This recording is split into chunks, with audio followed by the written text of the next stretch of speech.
How's it? So, South African out here with a T5 transporter, 1.9 TDI, it's 2005 model. Took the dash out. You apparently don't have to take the steering wheel off, but it's a lot easier if you do. That's one bolt and a clippy over there. So, the infamous issue with the selector box for your airflow. Right, here is the back. I've already done the mod. We have replaced this cable that's usually braided with a steel one. The steel one I got, however, is off of a T5.1 or a newer model, or it might actually just be this cable here, identical. It's not the exact part number that I wanted, but it seemed to work. All I had to do was bend this circle here a little bit, just so that I lengthened this actual cable by about 1 millimeter, because it was a little bit short.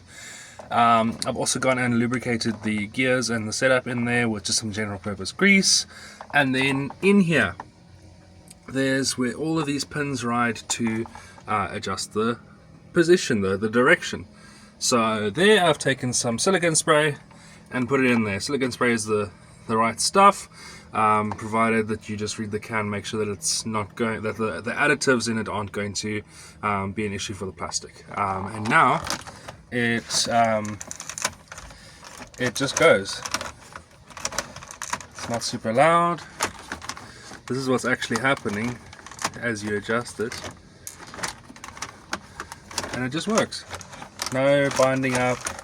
It's free flowing, free moving. It's great. I don't know what these felt like from new, but I'm guessing that that's close enough to it. You don't have to take this thing completely apart to get to this point. However, if you have an issue where you banging your head against a wall and you can't figure out why this back part here keeps popping out of place or bending cables or stuff like that, right? I had this issue here where I had in my vehicle, I had a pen sitting right like that. When I opened it up, I took the dash off, I found a pen there. And I'm not the first person to find that, so obviously people think it's a great idea to leave your pens hanging in the vents. That gets stuck in there, and then when you close, it doesn't close properly, so you force it past it, it will bend the flap and it'll go past. But then when you try and rotate further, it's in a massive bind, which is part of the issues that people start facing. So I just thought I'd put this out there as a sort of a PSA to anyone struggling with their vents. It is daunting taking your dash apart, but it's rewarding, especially if you can get to this part. To replace this foam here, I couldn't really find anything online, so I just got some basically bed foam, brand new bed foam, and I used some contact adhesive to stick it down, which it'll work fine.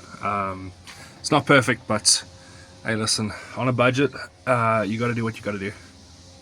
Cheers.